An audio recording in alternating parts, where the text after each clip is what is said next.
And we are live, ladies and gentlemen. Thank you for tuning in to another Showtime and Kev podcast. If you are listening to Wanna Be a Baller, yes, it is 1990. I don't even remember what the fuck this song came out, but thank you for that blast from the past. I am Cory Showtime. That is my esteemed colleague, Kevin Munroe, and our special guest in the building, G King, everybody. What's going on, y'all? Hey, people, I'm happy to be here. Thank you so much for being here, G King. But before we go any further, we need Kevin to do his island intro. So, Kevin, if you could do your island intro and get us started, please. In the name of the one called Emperor Selassie, I conquering tribe of Judah, King of Kings on Santa Cruz Reggae Music Festival, with the rascal got going up in this piece, Lord of mercy. Brakashak, book, yaga yow. Lord of mercy. Enough things are going. Yes, we are officially live on Facebook, Twitch. We're gonna be on Instagram, probably because this nigga is all over Instagram. We're gonna be on YouTube. We're gonna be on Spotify, Apple. We're everywhere. God damn it! So happy to be here. Thank y'all for tuning in. And G, by, how you doing? and by the way, I'm good. By the way, our Spotify viewers, remember it's Showtime ampersand Kev, not Showtime and. But Yeah, anyway. because like they don't understand that we black and we have flavor and shit. So Showtime and Kevin. Yeah, exactly. So, what's going on with you, G King? Man, nothing much, man. Just grinding, man. Trying to figure things out, man. Yes, sir. You know, now you a comedian just like us, so you know you got to speak into the mic, baby. Yeah. My bad. You know, I'm not used to it. I'm always having a mic. Hella. It's Sunday afternoon. Okay. Yeah, I understand. You probably... Motherfuckers are just waking up, you know. So. What's good with you, man? You just mentioned before we started the cameras and everything. You just had a show with the one and only Frankie Quinones, another Bay Area comedy alumni. Oh my gosh, I did a show with Frankie, bro. It was packed. Like. We did a 1,200 seater theater. Damn. And he had 1,000. He had 1,000 tickets sold. So I don't know how much it was total, but it was packed, bro. It was That's nice. So you guys probably broke a fire code or something like that. Man, somewhere like that, man. There's most Mexicans I've seen in one spot. Like, you get on stage and be like, "Damn, how's this shit gonna work?" Hey, but it's cool though because his first joke was like, "Man, I hope ICE don't come in this bitch." Hey, it's cool because I'm like the black dude, so I'm like a different, like you know what I'm saying? It's like it's all Mexican show, then you see a black dude, it's like, oh hey. It's a little palate cleanser, basically. Yeah, right, so it'd be working out cool. But Black love, brown pride in the sets again. Yeah. But do you like change any of your material? Nah, I do the same stuff, man. I did the same. Right.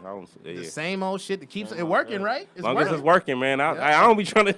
Right, because I mean your shit is cracking right now. I mean, you know. Congratulations on the Heart of the City. If you guys haven't seen on Comedy Central, Heart of the City, watch out for the Bay Area edition. Shout out to Mario Hodge. Shout out to Cody Woods and my man G King. He's on Comedy Central doing his thing. Heart of the City, baby. Representing the Bay. Yeah, most definitely, man. I mean, I saw that shit. I was like, okay. And I remember this cat, you know, from Vallejo, doing Tommy T's. Man, bro. You know? Hey, we was just me and Rudy, cause we rode up to the Modesto. We was just talking about like just how like just within time you build relationships with all these comics that you started off, and it's like to see everybody. You know what I mean? See everybody progress. Man. Yeah, right, like you know what I mean? It's like dang. Like, shout out to DC Irvin. Yeah, that's my cousin. Yeah, DC. Real quick, y'all keep talking about switch this camera. Oh, okay. Yeah, we just talking about the Tommy T's days and just like dang, remember like I was talking about like just as a comedian how the things that you wanted back then you thought were big. Like I remember back then just hitting the open mics like, man, I wish I could do a weekend at a comedy club. You know what I'm saying? Then you doing weekends and then you're like, dang, I wish I was on TV. And then you're like, dang. Yeah, as you climb like the things that you were like, this is it. You know? You like I just want to be on the show with you know. Did you ever do Tommy T San Francisco? Yeah, I did do it. I did a hell of time. I like Tommy T's in San Francisco. It was cool. Yeah, sir. It was cool. It only lasted for like 4 months. Yeah, it did. I feel like there's more people on this dance than there were at those shows. No. There were more staff members at the shows that I did at Tommy T San Francisco than audience members. Man, flat out. The ones I did the weekends. I did I did Tommy Davidson one time, and I opened up for John Witherspoon. Oh, okay. Everybody wanted to open up for John Witherspoon. Yeah, I opened for him at because he pay you to take them pictures afterwards. Like, that's like an extra $200. He'd be like, man, here you go. I was like, that's what's up. Yeah. John Witherspoon was cool. I'm gonna tell you one time I did Tommy T San Francisco, and Eddie Griffin was supposed to headline, and he canceled. Damn. And so you had the headline? No. I was featuring, and they brought in Phil Johnson. Oh, you know Phil shout out to Johnson Phil. White good people. Oh, yeah, but white dude, long hair, he does guitar comedy. Real quick, this is not a shot at Phil Jackson, the roadside attraction. It is a thing though. Like if you're expecting Eddie Griffin, you know, Voodoo Child, Undercover Brother, and you get a long-haired white guy with a guitar. Yeah. It's a bit of a culture shock. Phil Johnson that's a bit of a different. That's a horse of a different color. Let's just put it the most politely I could put it. Niggas were mad. Yes. Hell yeah, they was mad. Niggas was mad. Women be shopping and niggas was mad. That dude did his hour set in 30 minutes. Straight up, we're in the green room dying because we're like, he's rushing that shit. And that's the worst. And it ain't his fault at all. It ain't his fault. That's the worst when like if you bought a ticket and you were like, man, I'm supposed to see Eddie Griffin, and then some long haired dude with a I'll be pissed. Yeah, you would. I mean, you come across the bridge, you pay $20 for parking, you pay to get up in there. Mm-hmm. It's no less than $100 just for your side of this. Damn the rest of your date. Like it's $100 just for you to be in the building. Right, and we were dying. Like we were having. I mean, I had a bad set, and I'm like, this. If I had a bad set, he's motherfucker. Gonna eat it. Ooh, and we're in the green room dying. We're like, we're hearing bits like just fall on the floor, and people like, you could hear women going, "What the fuck is this nigga doing?" I hate to see to see a comic bomb, bro. It's just time out. Like I don't like it, bro. I don't like it. I don't like that energy because I think it's gonna rub off on me. a couple quick things. As three comics here, we all know, like, just a secret guilty pleasure of ours is, like, when there's a comic we all know and we're good friends with, and he's bombing, like, the only laughter you'll hear is the comics laughing. And it's not like we're laughing at the joke. We're laughing at the fact that we know this works, but it's not working right now. Right. Oh, it's like, a beautiful thing, man. Yeah, it's like, ooh, that one's usually good. I don't like it, bro. I'll be feeling bad, bro. I feel you. Oh, also. Whether you want to show or not?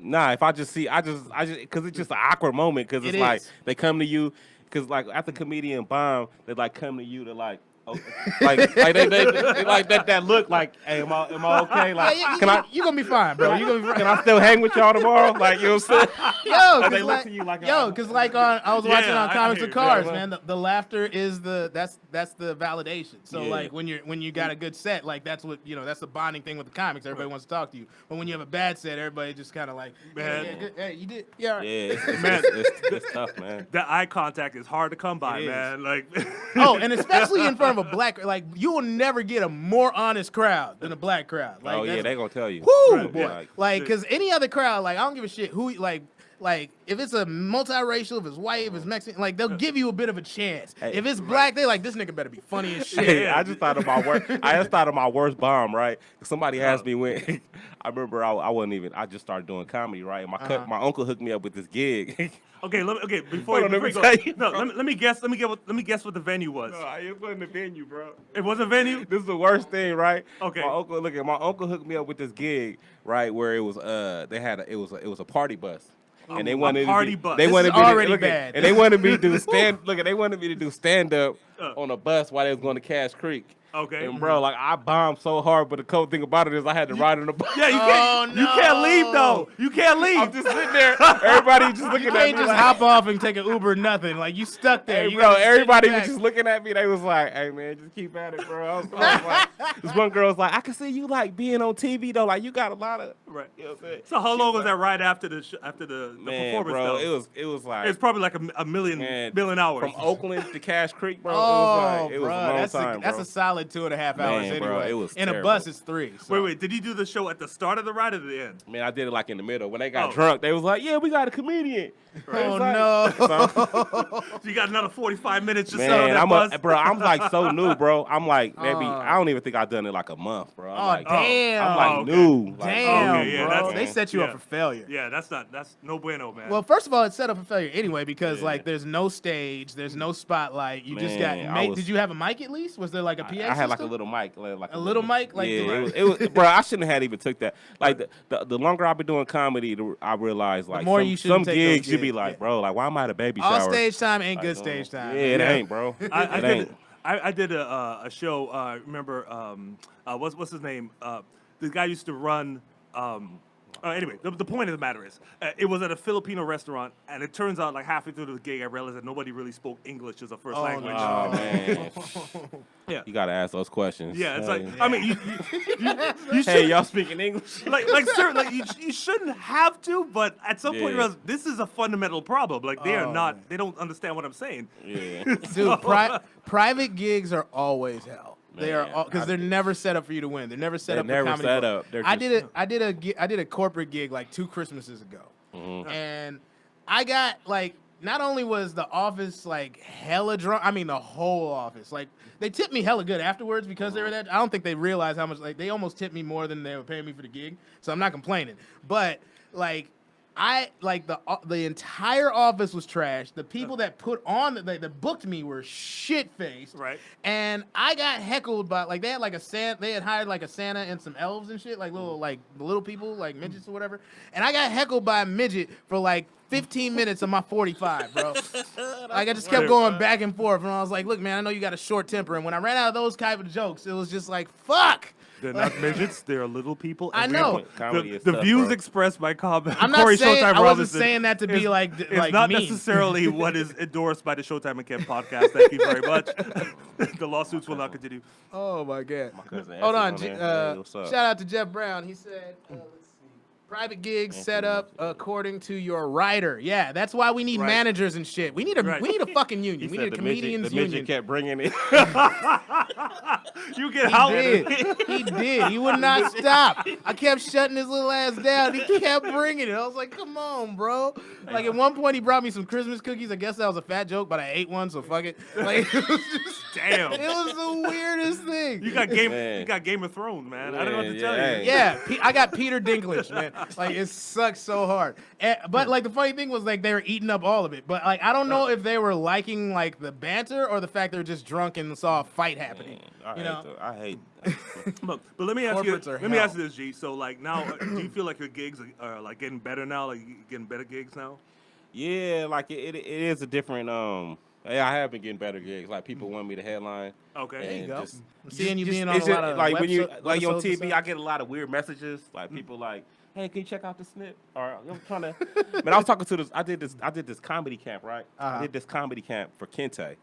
And one of the girls was Shout out like, to Kente Scott, yeah, right? shout out to Kente. She was like, yeah, I've been she was like, this is her first time performing. She was like, yeah, I want to know, like, how'd you get on TV? She was like, because I need to make some money off this. And I was like, I said, you going at this all wrong. And that's what I said, hey, I said, worry about getting funny. I was like, you need to look at this more like an artist. Like, yeah, she was like, I need paint some shit that someone asked for and then go from there. I was like, if you in it for the money, man, good luck. It's gonna be a long because time. I don't know if people watching this know this, but G King's been doing comedy for over a decade. Yes. Like, he's been in the game for a while. Yes. You know, so it's not like Seasoned he just vet. showed up. Yeah. There's a lot of free shows in there. I had this one girl I used to talk to hit me up, and she was like, she's thinking about being a comedian. I was like, man, what the heck? She was like, You know what's funny?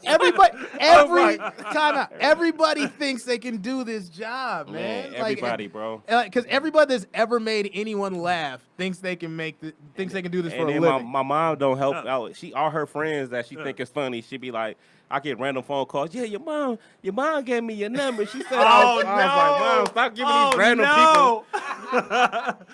Yeah, I be like, stop giving these people my Mrs. number, Johnson, man. I love you, but I can't help you with this. Like, I don't. You know your auntie Sylvia, her daughter, she's really funny.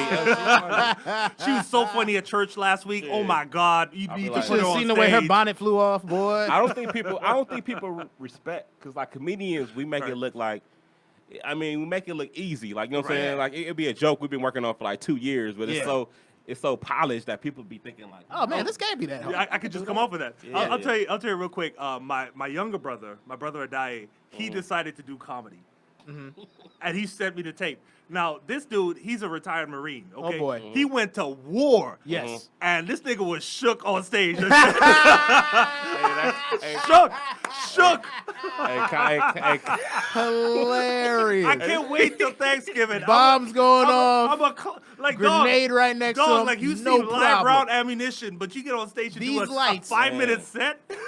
Hey, they say Cory, they say what public speaking is like the worst. Oh fear. yeah, Like, more people are less people are afraid of dying than they are of getting on stage in front of people. By the way, Adaye, if you're watching, And that's really, funny really because sorry I he's a had to call you Marine. on He was like, "Fuck it, this was nothing." this. That's what you think until you get on that stage. Yeah. And I'm like, you got a lot of good premises, my dude. But no punchlines. yeah, All right, comedy gentlemen, shall we get into the show? let's get I'm into the enjoying show. this, Yeah, but like, yeah. shall we get into the Let's show? get into the. All right. So, Oh. as you know from the format of our show, we like to have things that happen throughout the week. And we're going to talk about the first one we're going to talk about is Jeffrey Epstein is no longer with us, and And it's funny because like a common enemy is a strange uniter.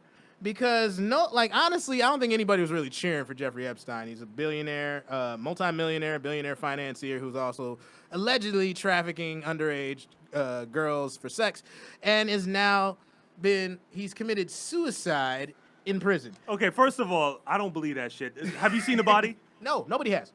Okay, remember? Or if you have seen it, please chime in. I can try to see from here. Remember when they said they got Osama bin Laden and they were just like, we killed him and we threw him in the ocean. What is this nigga, a Decepticon? Like, what the fuck? Like, nigga, really?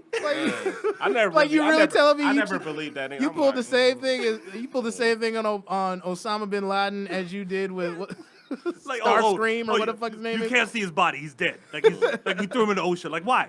You know? Oh my God. No. Terrible. Look, man. That's a Michael Bay plot. Remember? Why did they? I don't understand about like why they just didn't kill him? Like why put him in the ocean? Like, Who? No, they did kill him. Like I'm saying, but like they didn't like parade the body around. They said they killed him. So and then they throw him in the ocean because who wants to see that? But yeah, the same thing with Jeffrey Epstein. And Jeffrey Epstein had dirt on everybody. Yep. On Trump, on the Clintons, on several. How many times have I said it? He had a blackmail blockbuster. Yes.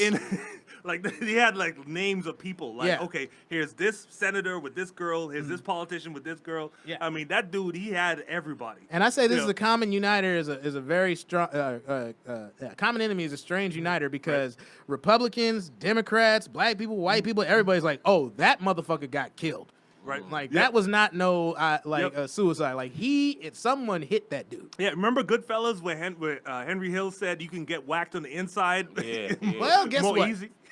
And they made it look like an accident too. That's messed up, man. Yeah. Like, stick yourself, Tony. Stick yourself. Stick yourself, Tony. Stick one more time. You know what's I got that shit on. One more time. Stick yourself, Tony. You know what's funny that's though? my favorite movie, bro. I watched that. Oh my God. Oh yeah, you got it queued up. Stick yourself, pretty Tony. Stick yourself again. Was that Mike Epps' granddaddy in that fucking? He didn't look like he could be Yo, like Pretty Mike Tony hella looked like Mike Epps. And then they put a dynamite in the motherfucker's teeth. Stick yourself, Tony. One more time. Yo, but seriously though, But like, that's a Bay Area classic, by the way. Yes. Yeah. Oh yeah. Oh, If you haven't seen the Mac, you got to get out the car. Like, If y'all haven't seen the Mac, you lose gotta your black see it, card man, the immediately. Mac. There's like 7 movies that if you're black and you haven't seen them, we'll look at you funny. That's one of them. The Mac is classic. But yeah, like Jeffrey Epstein definitely got hit because of who he knew, and it's just sad that we've gotten to this point in society where we're just cool with it. Like we all know what it is. Like we're like, like Kevin, you said last week, like welcome to the third or second and a half world country that because we're like this is the corruption you would get in like Haiti or someplace like that. Like it's just out in your face. Hey, don't be bringing up Caribbean countries like that, man. We not this me? corrupt. Excuse me. Okay, Sri Lanka, nigga. I don't know. Excuse me. First one that came to mind. Hey, dog. I don't know. Whenever I see Why Kevin, is that the first one that came to mind though? Hold on. off the record. Whenever I see Kevin, I always be thinking about the roast battle. Oh my God. Nigga. And I see Anye, and I just, bro, I just be like, I can't never like I see For the Anye. record, and for the record, I told him not to say that. Okay, time out. Okay, time out on the court. This is the whole separate issue. It's just funny. Okay, When I see but please, what's your opinion on that? This is completely off topic, but go ahead. Nah, I just was like, bro, it was just, it was entertaining. Like, I mean, I don't know, it just was like, But that was real beef, though. That was. That was obviously real beef. Yeah, I knew it was real. I thought it was. I didn't know. Like, There was tension in the room that it was evening. like I felt it. Like I was like, is it real or are they just playing? Like If I could share the link to that after this, I will. But You know what's funny about that? Tony Hinchcliffe, who was sitting there, he had that look on his face that, when people like throw food at animals in the zoo and then realize like there's no barrier anymore and the like, animals oh, can actually no. cross the barrier. He had that look on his face like, oh, this shit is real. yeah, I was and like, shout out to Tony Hinchcliffe and the Kill Tony podcast. But like, I could definitely see Tony being one of those white guys, just like, oh, this is real now. Oh, this is happening. Oh shit. He probably like at that point. He probably like, we might need to get some security. Like, have a little, And Guam did get in between them. have a little roast battle patrol. Like, hold on, bro. Yeah. But Jeff Ross was like, is this this for real? They're like, yeah. It's like, can Bro. y'all not? Hey, y'all just been at each other like, Yeah, like, can y'all like y'all are really fighting? Can y'all like be funny? Are y'all cool now or still? Nah, they ain't. They not. Oh, they ain't. Oh, okay. Yeah, I want to bring it up. I'm just looking at you and it crossed my mind. And every time I see you or Anya, I just be thinking about the roast battle. That's funny. Yeah, no.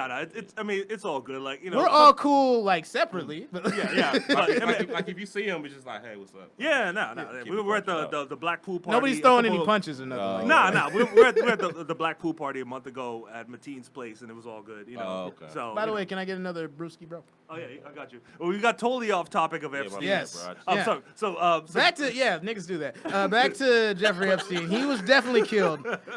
We started talking about enemies and then we got into beef because G in here just instigating shit. I'm going live. Man. Hey, I'm going live, but I only got one person in here. I don't want if I should just die like. No, you good. You know how you end it. We record the whole goddamn thing. They'll catch up to it later.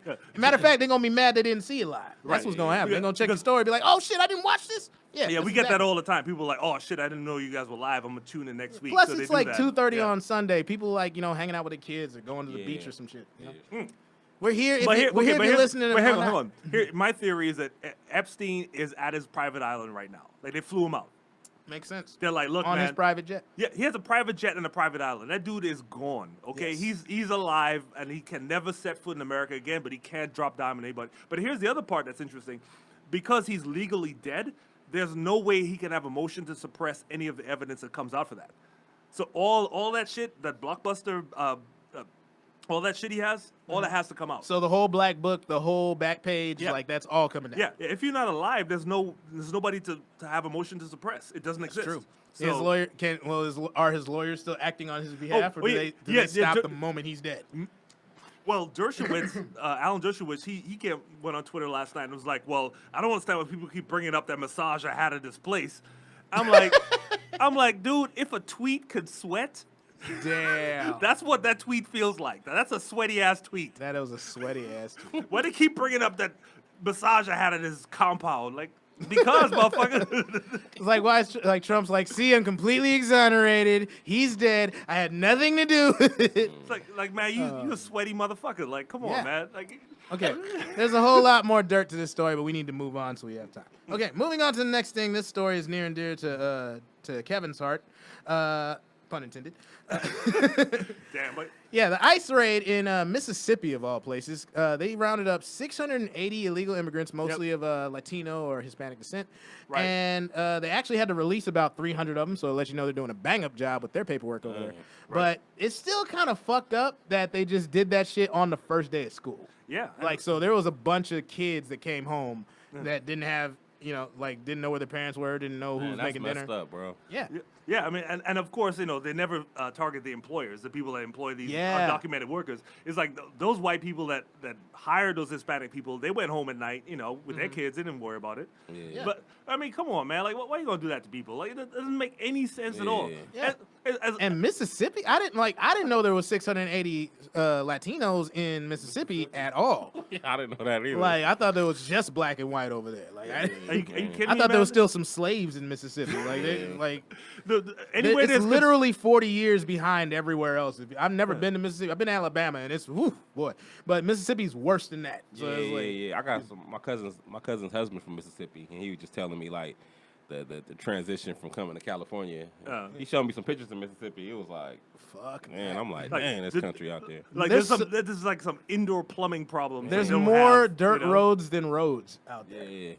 Like they're still getting around on horse and buggy or something. I don't know. We're just we're just completely stereotyping Mississippi. And who gives a shit? They don't have Wi-Fi out there. So I mean, like that's why the Latinos didn't know they were coming. I came from a third world country, and I've seen parts of the South. I'm like, this is as bad as where I come from. Some places worse. You know what I mean? Like outhouses, you see kids without shoes and shit, man. When you drive and you see like kids like sitting around like with a shirt on but no bottom, just standing on the side of the street staring at you. You're like, God damn. Just dick hanging like that is that's some serious poverty. It's like I'm I need to cover my top, but my ass and dick is hanging. So Yo, no joke. You see these kids sitting on the side of the street, look at you like, dog, why you got no pants on?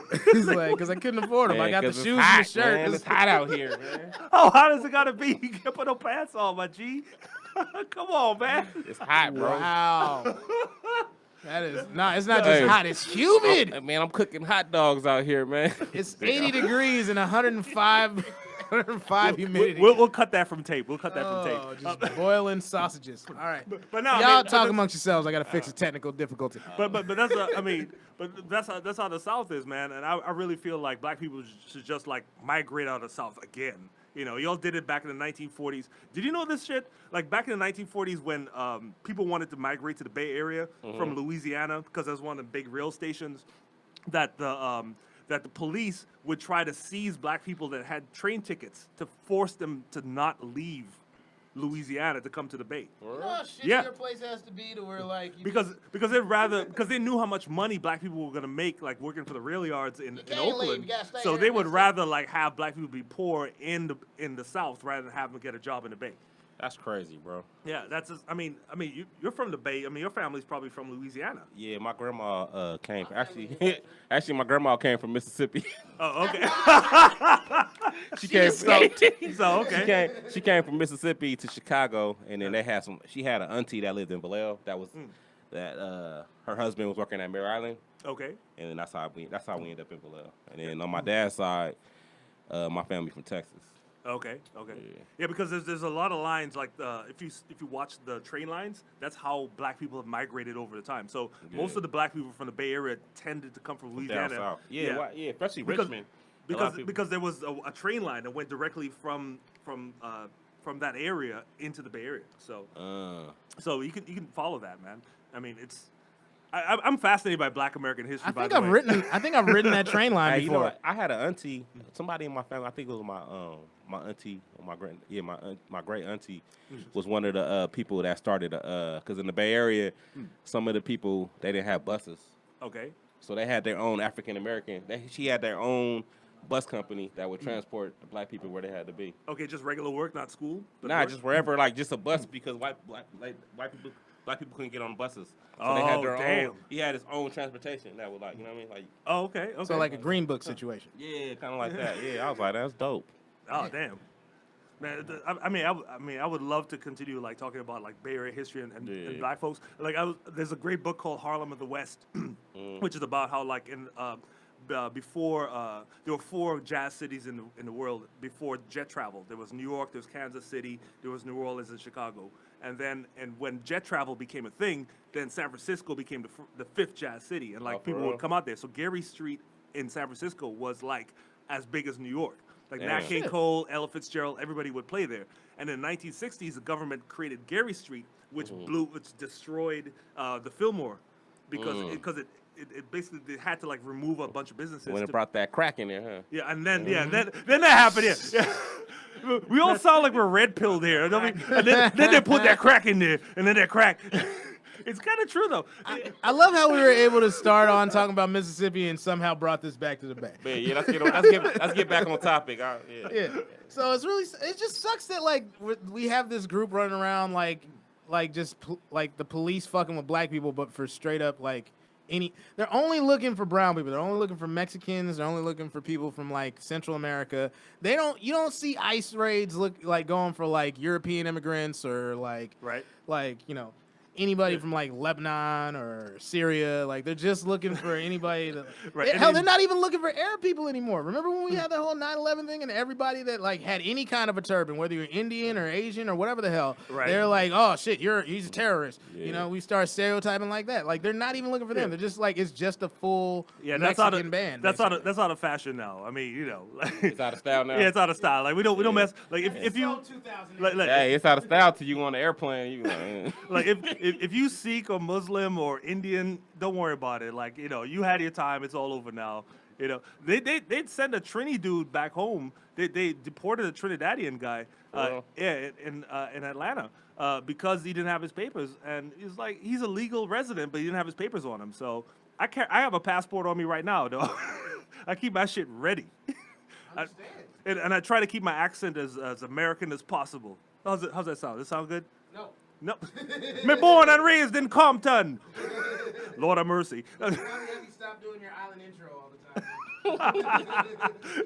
Oh shit, nigga, ICE is right outside. Y'all never see me here. Hide me. No, we're veering all over the place, but it's so I wanted to bring up this topic because we follow basketball here a lot in this podcast. We do. We are huge basketball fans. G is wearing a Golden State Warriors hat. And Dub Nation all day, baby. Mm-hmm.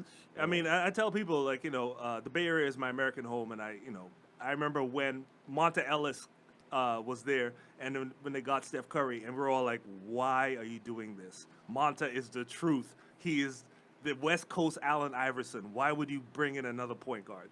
That was like 8 years ago. Hang on, I'm sorry, I didn't hear what? Monta Ellis. Oh, yeah, Monta, yes.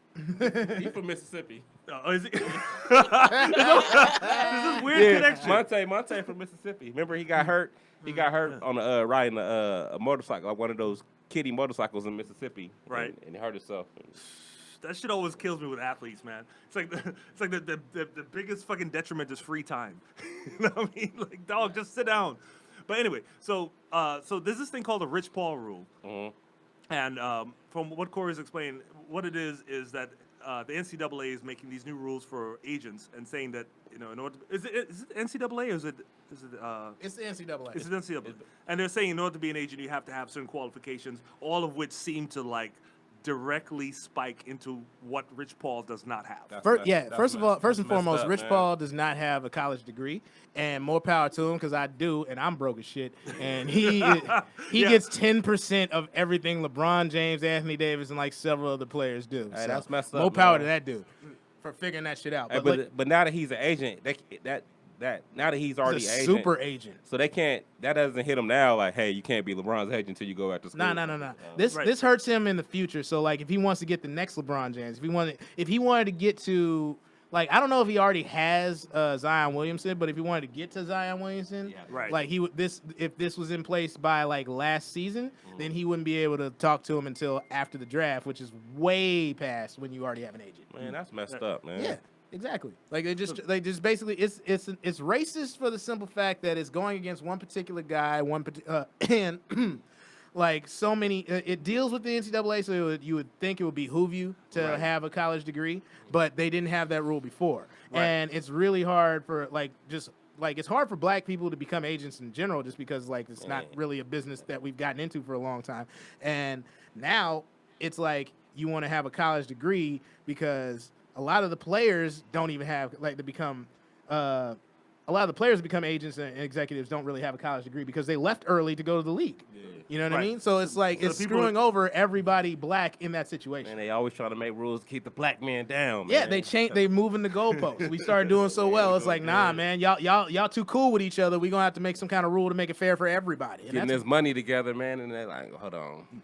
Instead of praising the dude for figuring out a way and copying that, you want to just stop his shine, and I don't think that's cool. Well, that's the American way, though. I mean, this is how America works. It's when you don't like how things are, you change the rules, right? And exactly. It's funny how you mentioned when you don't like how things are, you change the rules. When they say, but when you want to change the rules, they're it's America, love it or leave it. Bullshit. And that reminded me of the Black Panthers when you had a right to bear arms, and they was you seen hella dudes walking around with guns. They're hold on, we gotta change this shit. We gotta change this. Not you. You can't have guns. Yeah, people forget that in the 60s and 70s, the Black Panthers wore arms. Yeah, they was armed. You got a right to bear very arms. But they was nah, we but don't. Before we go too far off topic, the NCAA is fucked up for several reasons, and this is just another thing. But you know what's crazy about the NCAA? It started out as a players' union for the kids. Oh, really? It was supposed to be a union to protect the kids from predatory entities that come to steal their money or exploit them. And now look what happened. That's all they do is anytime you hear about a player, in order to play in the NCAA in any sport, you have to sign a contract that says, okay, we'll give you a scholarship, but you can't work in the off season. You can't make any Like you sign a waiver to where they have all control of your likeness. So any jersey sold, any pictures with you on it, you don't get any of that revenue. Everything that you get from what you do for all the billions of dollars you generate for this university, that's being reimbursed to you through a free education, which is bullshit because that doesn't cost anything. You know what I'm saying? They're not paying you. That's just something they're giving away for free. All right. And like I said, it started off as something that was supposed to protect the players. But like anytime there's something that goes on, like a booster slips somebody $100 handshake, or a coach takes a player to breakfast or something like that, the coach is making millions of dollars to coach. The kid's making he's not making anything, but he's got maybe a $2,000 a month stipend to cover everything. And if you're working, that's not even enough. They don't get that much. Like I remember when I was in college at Santa Barbara, like, you know, the athletes would come in and we, you know, hook them up with free food. You know, it's like because they're hungry. Yeah, you know real talk. And they're doing a way harder job than anybody there's academic people, like people that go there say on like an academic scholarship. They don't have to work that fucking hard. Like, and they can get a job off campus if they want to. You gotta work hard in your academics, but athletes gotta work hard in their academics. They gotta go on you're contracted to do the sport. You're not there to learn. That's secondary. That's almost that's why you hear so many things about players getting in trouble, because someone else took their test for them, or someone else did their homework for them, or somebody else did the report for them, because that's something else that the program has set up so that they pass, so that they can get through the same bullshit laws that the NCAA created. But it's just fucked up because everybody gets paid but the players, and the only people that get in trouble are the players. So, when you get that... Who's getting a phone call right now? That is my watch. I apologize. Yeah, anyway. So, everybody gets in trouble. When a player remember Reggie Bush back in the day for USC? Oh, he had to vacate his Heisman for that, right? Yeah, he had to vacate his Heisman. I think they had to vacate the championship. Bruh. What are you playing right now? Turn your porn off in the background. But yeah, so Reggie Bush, he took some money that he fucking deserved. I'll be honest with you. USC was crushing for 3 straight years when he was there. Reggie Bush was killing. Yeah, they were making millions of dollars. All right, and direct millions of dollars. I live right next to USC. There's new buildings and shit. I've seen it, and they don't have to vacate any of those buildings. They don't have to give back any of that money. But Reggie Bush got to get back his Heisman. They got to vacate all those wins. It's trying to say they didn't win the championship. But why do you punish the kids? Why do you punish the other 70 guys on his team when it's honestly it was just him? And B, why aren't you going after the people that paid him? Why aren't you going after the people that bribed him? You know, why are you mad at Reggie because he's a kid that is worth billions of dollars but isn't making anything? So USC basically took the championship like it never happened. The championship is no one. Oh, it's still one of the great. ESPN still plays that game between them and Texas. Yeah, all the time. But you can't undo the history. You can change it from the record books, but we all know they won 2 championships. Yeah. Well, I mean, didn't the same thing happen with Chris Webber or something like that? Or he had with Michigan, but they didn't win the championship. They had to vacate a lot of shit. But I think that's why him and Jalen Rose got beef. Yeah. But it's still not fair that you punish just Chris Webber and the program, but you don't punish the people that broke the rules that y'all made up. You made the rules. Yeah. Change the rule if you don't like that shit. Man, you got it. Man, that'd be tough not to take. If I'm struggling, broke, and they hey, got $10,000 for you. Also, I have a real easy way. And a lot of times, what the agents will do is not here's $10,000 for you. It's hey, I heard your auntie needs some money. Yeah. I heard your mom needs, the roof repaired, or she needs a new car. So I mean, how you gonna turn down money for your mom? Yeah. And when you get to the league, you on the hook for all that. Right. Everything they fronted you. Here's $100,000. I'm pretty sure Zion was getting broken up. Oh yeah. Oh, yeah, for sure. They all do. They all do. Zion just signed a contract with Jordan for $90 million or some shit like that. Yeah. That's ridiculous. How are you going to be $100 million in without playing a single game? That's just ridiculous. But that's the thing. That's for Zion. That's for LeBron. That's for Zion's going to be the Greg Oden. Yeah. I hope not. I hope not. I'll be crushing. I wouldn't put that on nobody, bro. Yeah, man. Greg. Man. I like Greg Oden. I wanted him to have a career, man. Greg Oden, dog. I'm saying, bro. Dude, I said it before. He's an offensive lineman that's pole vaulting. Like that's not gonna last. Okay, you can't be 300 pounds. I mean, Can we get a good 3 years of excitement, please? He probably hurts gonna, them already. But they probably gonna have him eating right, working out. You know what I mean? Like Dude, they gonna make sure they. They're gonna have him working out. He ain't gonna be eating right. In New Orleans. Nigga, he's in New Orleans. Come on, have you been in New Orleans? Nah, I heard the food is great. It's amazing, and it's open all night. You can go to all that crawfish. You can go to a restaurant in New Orleans at 4 a.m. and get a beignet and get a crab sandwich. Like, nah, that dude's gonna be 300 plus. He's gonna be Robert Tractor Trailer. I remember him on Michigan. Yeah. They called him the tractor for a reason. Yeah. The dude was a tractor. Like, yes. you know. Man, I remember him. Yeah, he's so. I mean, that's not gonna last. I mean, he can't play that way. He gonna be like, what's the dude's name? I mean, you can't play that way. You can't be a 300-pound dude Pig like Miller. dunking everybody. Oliver Pig Miller. Yeah, that's what I meant to say. You know, that's Oliver Miller. That dude was huge. That dude was an offensive lineman playing center. That's I was a center playing center. And they can't figure out, like, they want him to play center, but he wants to play 4, which means he's going to be doing a lot of movement, a lot of jumping. How tall is Zion? Like 6'7"? No, he's my height. He's 6'6". Oh, wow. He's literally my height, but like 100 pounds heavier. You want to just rub that in like you hella tall? Like, he's my height. He's 6'6". You see how you slip that shit in there? My height. Then you 6'6", bro? Yeah, I was told. Yeah, big up yourself, Kevin. Like it matters. Like I'm nowhere near playing any sport of any sort. No. 6'6". I grew up playing cricket. Okay, I don't care about All your all that much. athleticism is on the dance floor, and I'm not talking shit. I wish I had either one of those. Well, yeah, I heard Kev get down on the. He can, man. I Kev can cut a rug, boy.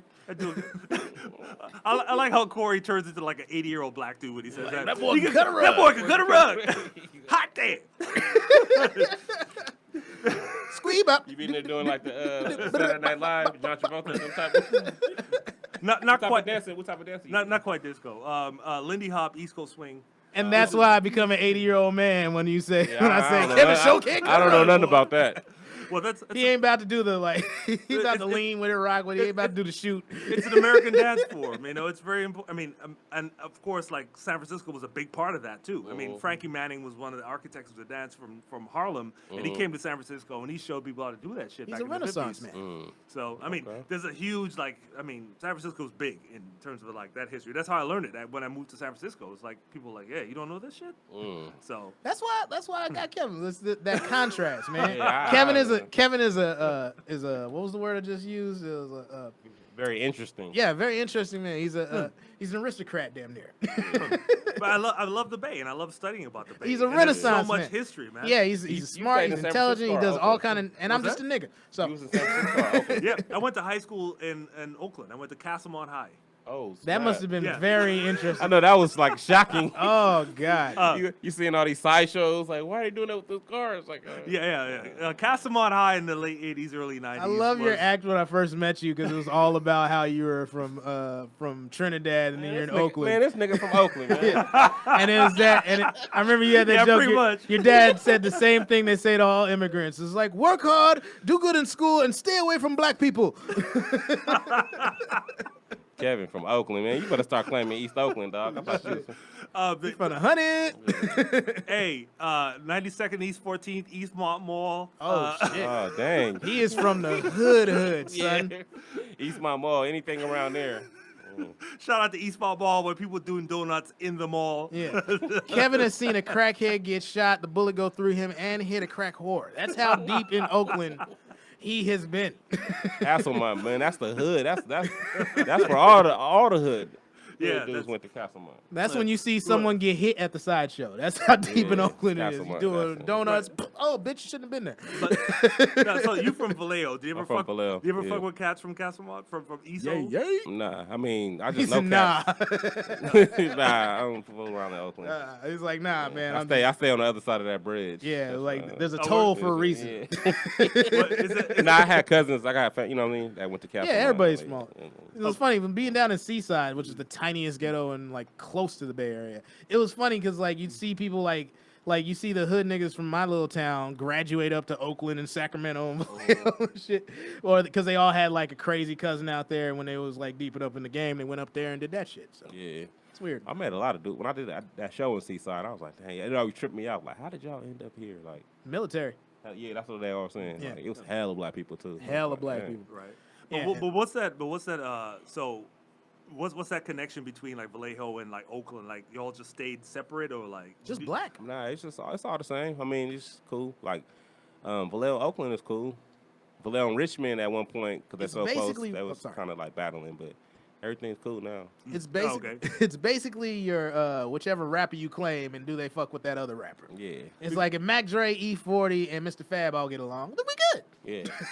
Because I do remember there was a time where people were like, yeah, don't fuck with Richmond, and I didn't really understand why. Yeah, I don't fool with Richmond. Oh Yeah. man. Yeah, I mean nobody told me why, but they're like, yeah, don't. Richmond is just one of them cities. Like if you, it's just you don't want to just be hanging out in Richmond. Like it's just, Yo, here's how tough Richmond is. you know, Remember Coach Carter? That was a Disney movie, and like 6 people got killed. yeah. That was about Richmond. Yeah. Damn. They're think- not fucking around. think Samuel about- Jackson, like, shit, I cannot keep any players alive. I think my cousin. I think DC played against that team. That team? Yeah. It Yeah. was like 99. Coach Carter's 98. team? Yeah, Coach Carter team. Damn. Oh, damn. Did they win? I think they lost. Yeah, that sounds about right. Yeah, they was good. According to the movie, they lost. Nah, I think DC them lost to Richmond. I think they were good that year though. No, Richmond, I'm sure yeah, they were, but yeah. like that team, they made a movie about them, so they had to be good. Yeah. Remember, the Titans good at least. Yeah. But to me that was like a dead zone. It was always like, okay, Yeah, it's you like don't if you're on the fuck BART, like okay, you go, if Yeah. you just skip the Richmond stop, you might as well go to Concord. Like, you know, like if just I was skip running that. out of gas, I'd be like, dang, I'm finna go in Pinot. Like, Right. For I real, ain't stopping in Richmond. for real, like stopping at a gas station in Richmond, I was shook At night. like, doing Yeah, I that. don't At know. night, you Yeah, don't do I that shit. But it it might was- not even be that. I don't even know if it's changed. Like, you know how all the cities in the Bay Area, like Yeah. I think Richmond. You know what's funny though? No, I Like, don't think so. I don't think Richmond has been gentrified don't- or like changed in that way at I all. don't think they have either. And like, it's funny that you mentioned that because like I've seen the difference. Like Oakland has kind of changed. Berkeley is definitely changed. Like Berkeley's always Berkeley's been cool, always but- been different. But like it's even whiter than it used to be. And like Richmond is still the same. And I'm like in South Central and like that's getting gentrified because it's like over by USC where the money's slowly moving south. And so you see the change, but like it's not like even Richmond's like, yeah, I wish y'all would. yeah, Richmond. Richmond, like, come gentrify us, motherfucker. Yeah, I Let's wish see. you would. Yeah, the land's real cheap out here. Come by. Come on, we'll be your neighbors. Yeah, they got to clear some things out for white people to start moving there. Shout out to Richmond. If I have to do any shows out there, please don't shoot me. I want to live. They got it in there, man. But Right. so what's next for you, man? Okay. Like, what's popping with you right now? Man, right now I got True TV. Nice. That's the next thing. They did Okay. a What's that show? They did like they reenacted your joke, right? yeah, laugh tracks. They actually Laugh they tracks. reenact a joke that I did about going to the gas station broke. What is that Okay. joke? Just so you know, no spoilers or whatever. Like, can you set it up? Oh, well, you put me on the spot. You set it Yeah. up. That's the whole joke, You want me though. to do a joke? You want me to actually? No, I'm not trying to give away the just give us the gist of what it is. Like going broke or whatever. It's a joke about it's called putting 2 on 5, $2 on 5 pump. So Right. it's just a joke And about scene. yeah. So it's a joke about me going to the gas station. And we all been And there. I'm rushing on my way to work, and then I get there, and I'm irritated because it's hella white people at the gas pump, and they're taking hella long, and I'm like, God dang, and I'm like, I hate when I see white people at the pump because they take hella long, and I'm like, I like to see when it's black people because I know it's quick. We just put like $5 on 2 or something like that. Right, and then the joke. No, I don't need a receipt. Yeah. Then the joke goes where I go inside the gas station. It's like fine chicks in line with me, Right. and I don't want them to hear how much gas I'm putting in my car. So I make an excuse to get out the line. I'm kind of like Lollygagging. lollygagging around the gas station. Right. And then then I go to the gas station. I'm like, hey, can you put this on 5? Right. And then the lady busts me out, like, you put $2 on 5 all out. And that's how the joke goes. But they exaggerated, like, with the white people. They had people, like, white people, like, had one white lady doing yoga, and they had one white dude doing taxes. And, like, they like, hey, bro, they exaggerated. I'm looking like, forward hell, to it now. Yeah, I can't wait. And it's funny, it's a very relatable joke because we all been there. Yeah, and when I did that joke, I did the joke. I am there. Shit. In Modesto. I did the joke in Modesto, and that's everybody was like, "Hey, bro, that joke." Like, it's just one of those universal jokes. Like everybody Right, can right. relate. You want to hear like, something you know that's what I make mean? you feel bad? I was talking to my granddaddy the other day. He's 90 years old, you know? Dang, 90. Yeah, 90. And he was talking about how his father back in the day owned a gas station out in Stockton, and it was like 1940 something, 50 something. Gas was 7 cents a gallon. I'm like, shit. Right. Let me tell you, this is how old my granddad. I do a joke about my granddad that was 105, right? Yeah. He was 104. Yeah. And he Rest told in me, peace, granddad. Yeah, he told me a joke about his friend. This how old he was. He told me a joke about his friend that was messing with a white girl, and they had to send him up north. Like I was like, I was like, dang.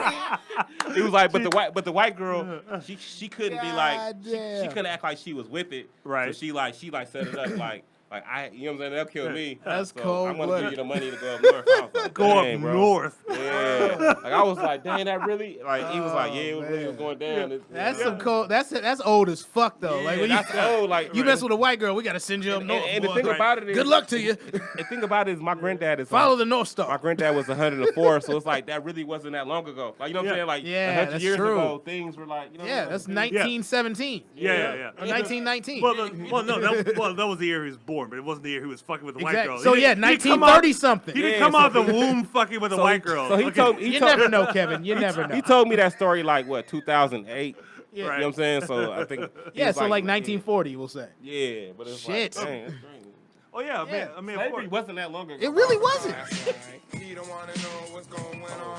White girls. Woke up. Shout out to BET Uncut. Yeah, I remember that. I remember that video. Every dog. nigga knows this song.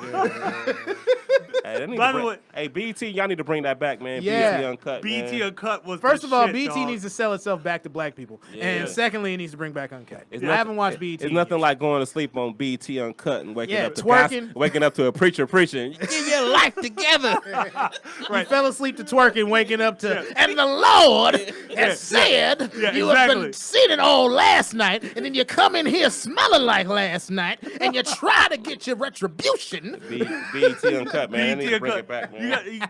You go to sleep listening to Walk by Black faith, Jesus. not by sight. What that thing smell like? Man, I remember one time I went to Big sleep. booty hoes, up with it. I remember one time I went to sleep on BET, right? And I woke up and they had this dude, this preacher. He was trying to sell some miracle water. He was like, "Yeah, the miracle water. You just put it." Right.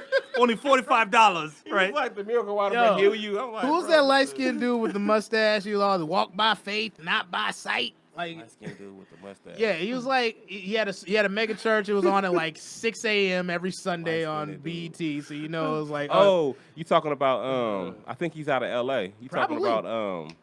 I don't know his name, but that dude was on there for a long I time. know you talking about.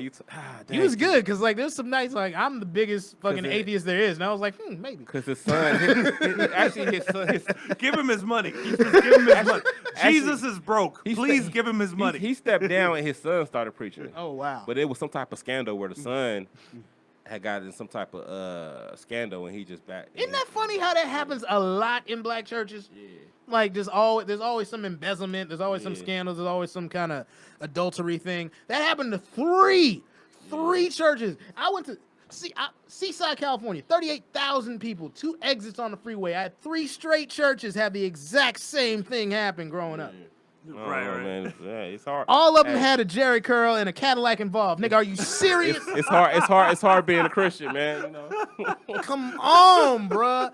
It's a weird correlation between the amount of ex-pimps and current pastors there are in the black church community. Okay. Let's just be real. Get that. Remember Don't Be a Menace?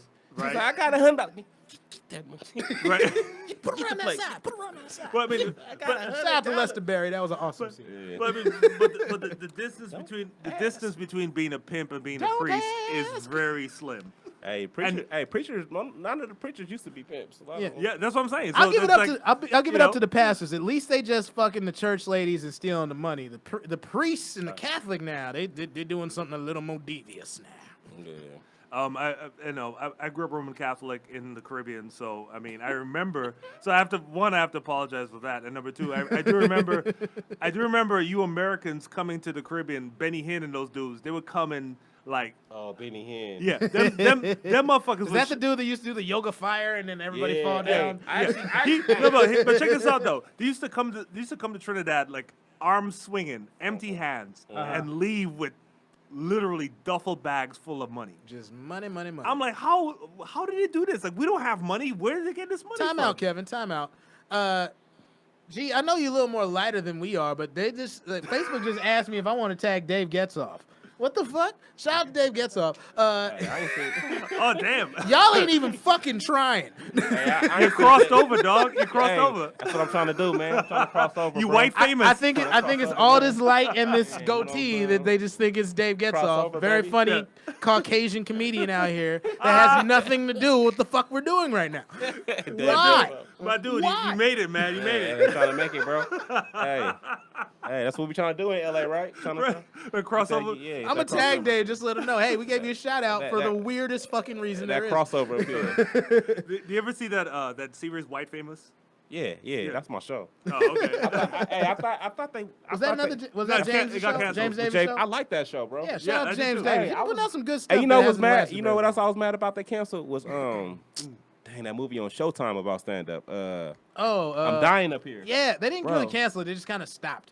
You know, Man, it was good though. It was bro. a good show. I heard. I mean, I don't know if it's just because I'm a I comedian. don't have any access to Showtime, unfortunately, Man, I which do. is weird. Like I have like everybody else's password, but I don't have a Showtime password. So I'd never seen that show, but everybody told me it was dope. Man, I put my cousin on it, right? He was like, bro, like he was like, man, it made him like show like what we doing, like just the whole comedy scene like behind us. He was like, man, bro, I give it up for y'all, like just the whole grind. Yeah. Right. About then they were all trying to get on TV. Like I'm trying to get on the couch. Like let me get on the couch. Like, Everybody I'm we still are. Yeah, We're I'm still trying trying to- to get on Conan, trying to get the on Jimmy couch, bro. Kimmel, something. I'm trying to get Stephen Colbert. Does he do Right. that? Does Stephen Colbert have comedians? Nah, I think, I don't hey, think bro, I he does think I'm trying to get on. I need to get.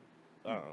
I need to But get but does that make a difference anymore? Really? I mean, like Nah, it TV, used, like it TV used- ain't what it used to be. Yeah, Bro. It really It isn't. used to be like you got on, like the Tonight Show or whatever, Conan, and then boom, you got 40 gigs right away. Yeah. Yeah. But it's not like that now, right? Some stuff because I seen people like Preacher Lawson. He was on America's Got Talent, and he, you know what I'm saying. Yeah, I hear Jackie Fabulous Jackie is doing Fabulous great. is doing Yeah. her thing. Yeah, so it's still. We'll see what happens after the Yeah. season's over, but yeah. It's still like TV is still TV though, but like my Comedy Central thing, I think I caught more love social media wise. And the funny thing is Facebook. because like Okay. On I feel like Facebook, you're gonna get Facebook. more reach from Comedy Central's Facebook, Twitter, Instagram than you would Yeah. from Comedy Central, the actual TV channel. Yeah. Because like honestly, dude, I had to watch your set online because I'm never home. I had to either DVR it or like I wasn't gonna Yeah. be home the night you were there. So nobody's like we're a much more digital world now. Everybody watches everything on their phone now. Nobody watches TV. Yeah, I wouldn't- and nobody watches it when it happens either. if I was on it, I wouldn't watch. The only Right, thing right. people watch live is sports anymore.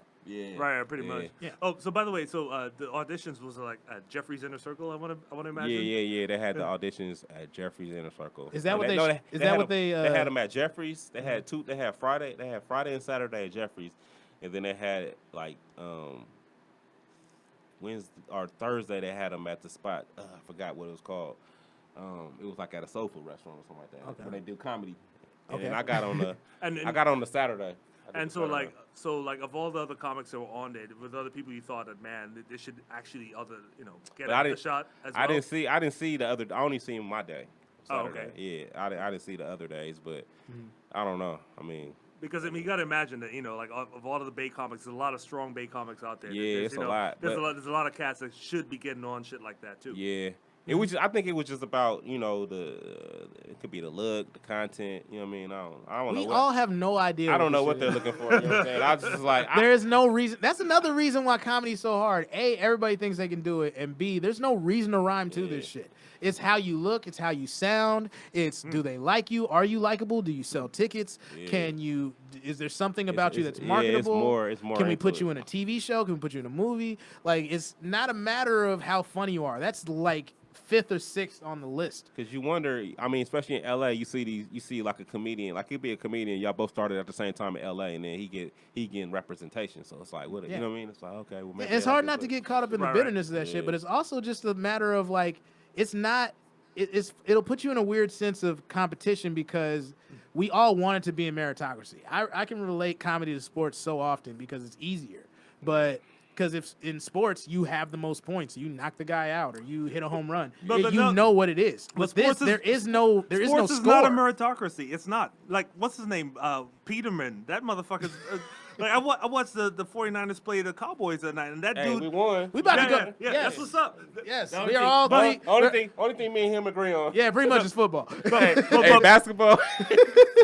But We have fun. We have fun. We have fun talking shit. My point is, you've had a lot more fun than me. My point is, Y'all about to have a good year though. my point is that Nate Peterman, motherfucker, that dude that threw 4 interceptions in one game. Colin Kaepernick didn't throw 4 in a season. Never.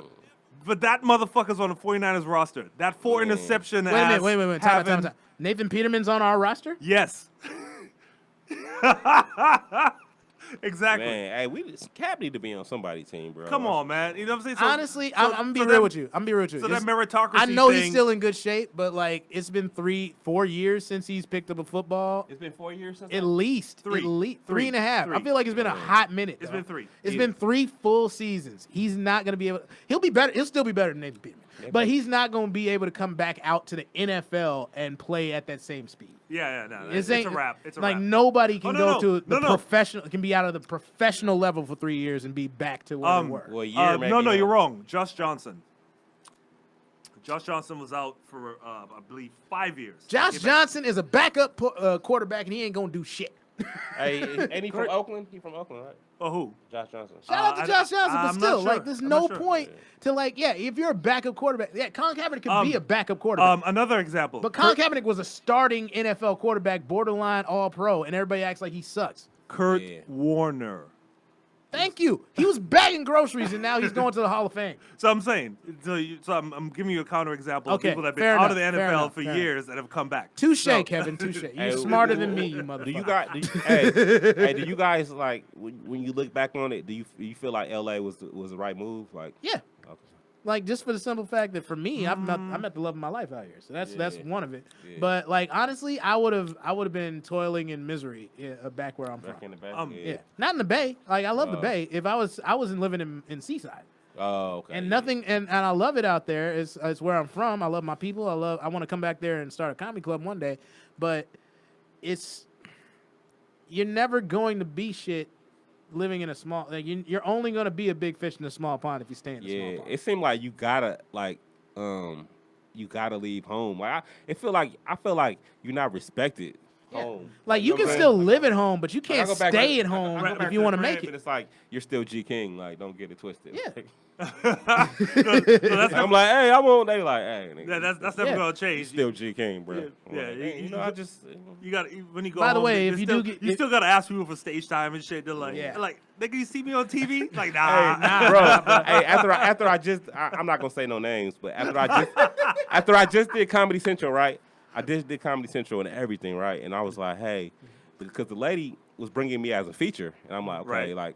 I was like, okay, this is my last time to be featuring because I need to be. It don't look right. To be featuring for, you know what I'm saying? Just like the people that she bringing in headlining. It's like, come on. Yeah. And so I was like, hey, you think I can?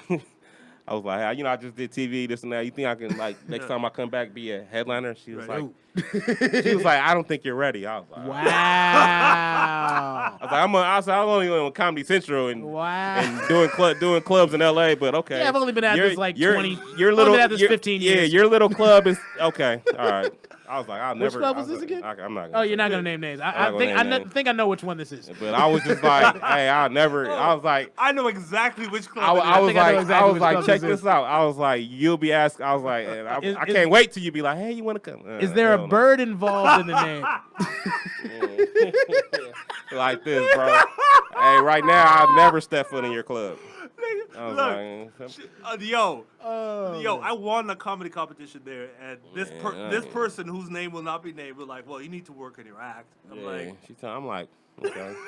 I'm over here selling out hella DVDs. Like, hey, you should have been the headliner. I'm like, dude, like, I'm clearing out everybody. I'm like, all right, whatever. That same contest you were in, I was in the first round. I legit got a standing ovation.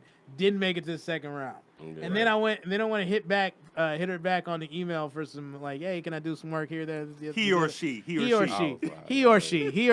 or maybe maybe he that became a she. But either way, they were like, you're too Def Jam. Yeah. For our room. Wow. Like, hey, you know what I think? I know. They used that particular Def adjective. Jam. Def wow. Jam. I think it was like a like to like you're not all like to put me down, like you know what I mean, like hey, I just did this that, and she was like, you know what I mean, like I don't like you're not doing my club, like you know what I'm saying, it's like a like let me level you down, like let me let you know where you stand. I was like, okay, gentlemen, we got to rein this in. We've got we've gone a little over our time, but we've had a great time doing it.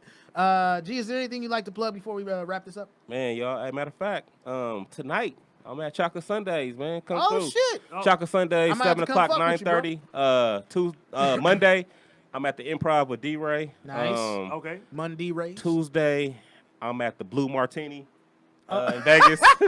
That's gonna be interesting. That's an interesting room, bro. That's a great room to be ignored. Hey, it's one of those rooms. You know, you got to do those rooms to humble you. You know, like, right. My material's funny, but nobody's gonna hear it. Yeah.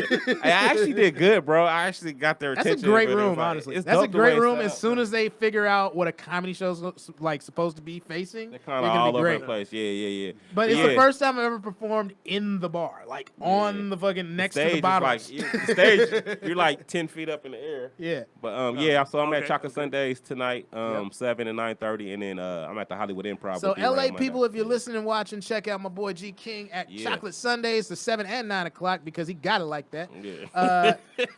Kevin, do you want to plug anything coming up? Nah, man. Just chilling. Just chilling. Chilling. It's summertime. Can a brother just chill? Kevin's just chilling, enjoing his life, living my best life. Ain't going back and forth with you. If I say anything else, we got to pay royalties. I will be at the Sacramento Punchline with the very funny Ron Taylor. Hey, I'm about to come there and fool with y'all. I'm doing I'm headlining that Thursday at Tommy T's. Nice. So I might pop in. You know what I mean? For sure. Yeah, Let me pop know. in. Yeah, I'm be at Sac Punchline with Ron Taylor the 29th through the 1st. I'm at Crack 'em Up Thursdays at the Hollywood Comedy Store. The Comedy Store, sir. Yeah, sorry, I don't know why. This Thursday? Yeah. No, not this Thursday. On the 12th. Okay. September 12th. Cool. And I'm gonna try to go to New York, but other than that, I have no idea what I'm doing for my birthday. I want to go to New York hella bad, bro. I've never been. Let's go together. We'll figure it out. You figure out how to get Comedy Central. You tell Comedy Central you need to do a show out there, and I'll be your manager, and we'll figure it out. All right. All right, y'all. We got to get up out of here. What's up. Special guest G King. Thank you for being here. Kevin Munroe, Cory Showtime. Thank you so much. Holla at y'all later. You ain't got to go home, but you got to get the fuck off my internet. Bye. Peace out.